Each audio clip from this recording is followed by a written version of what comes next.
chemical bonds, ionic and covalent bonds. Before starting the lecture, click on the subscribe button and get access to our 100 of conceptual lectures for free. Firstly, let me quickly teach you about metals and non-metals. We know that in the periodic table, Group 1 and Group 2 elements are metals like sodium, potassium, magnesium, and calcium. While we also know that elements like carbon, nitrogen, oxygen, and Group 7 elements like fluorine and chlorine are non-metals. Now, how ionic bond and covalent bond exist when these atoms combine together chemically? Well, metals plus non-metals combine together chemically and they form ionic bond. For example, sodium chloride or table salt. Here, sodium is a metal and chlorine is a non-metal. So there is ionic bond between them. Secondly, when non-metals plus non-metals combine together chemically, they form a covalent bond. For example, carbon dioxide. Here, carbon is a non-metal and oxygen is also a non-metal. Hence, there is covalent bond between them.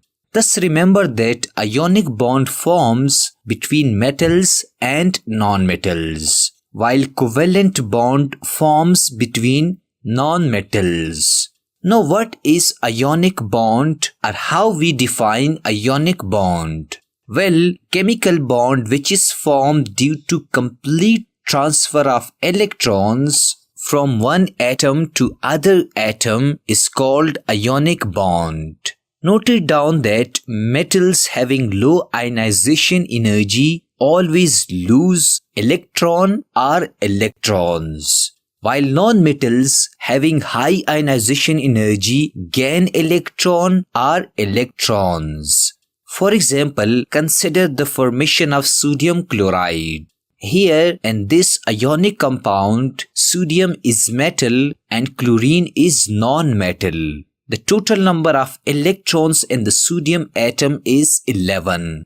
And the total number of electrons in the chlorine atom is 17. Remember that in the Lewis structure, we represent the electrons of one atom by the dot and the electrons of other atom by the cross. In sodium atom, there is only one electron in the outermost shell. We call it valence electron. And the chlorine atom, there are 7 electrons in the outermost shell which we call valence electrons. Now listen carefully. If sodium loses this valence electron, it will get stability because its octet rule will be fulfilled. Secondly, if chlorine gains 1 electron, it will also get stability because its octet rule will be fulfilled. Thus, sodium loses this 1 electron or valence electron and chlorine gains this 1 electron. Sodium becomes positive ion or cation and chlorine becomes negative ion or anion. These both ions have now opposite charges, due to which electrostatic force produces between them. This electrostatic force generates ionic bond between them. Therefore, we say that ionic bond is formed when metals lose electrons and non-metals gain electrons.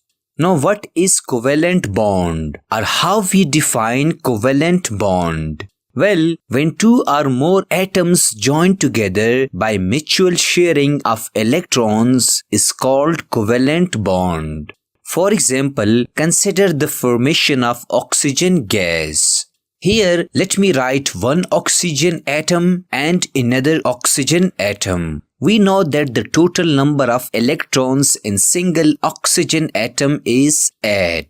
In the valence shell of oxygen atom, there are 6 electrons or 6 valence electrons. It means that if this oxygen atom gains 2 electrons, it will get stability because its octet rule will be fulfilled. Similarly, if this oxygen atom gains 2 electrons, it will also get stability. Now to stabilize themselves, these 2 oxygen atoms come together and mutually share 2 electrons. It means that one pair of dotted electrons come from this oxygen atom and one pair of crossed electrons come from this oxygen atom. So we say that 2 pair of electrons are shared between these 2 oxygen atoms to form oxygen gas. Also, you must know that these 2 shared pair of electrons neither belong to this oxygen atom nor belong to this oxygen atom. Rather, they belong to these both atoms. Therefore, we say that when electrons are mutually shared by atoms, they form a covalent bond. Finally, let me give you a bonus tip. Do you hear or know about single covalent bond, double covalent bond, and triple covalent bond? Well, if one pair of electrons is shared between atoms, they form a single covalent bond, like an chlorine gas. If 2 pairs of electrons are shared between atoms, they form double covalent bond, like an oxygen gas. If 3 pair of electrons are shared between atoms, they form triple covalent bond, like an nitrogen gas. This was all about chemical bond, ionic bond, and covalent bond.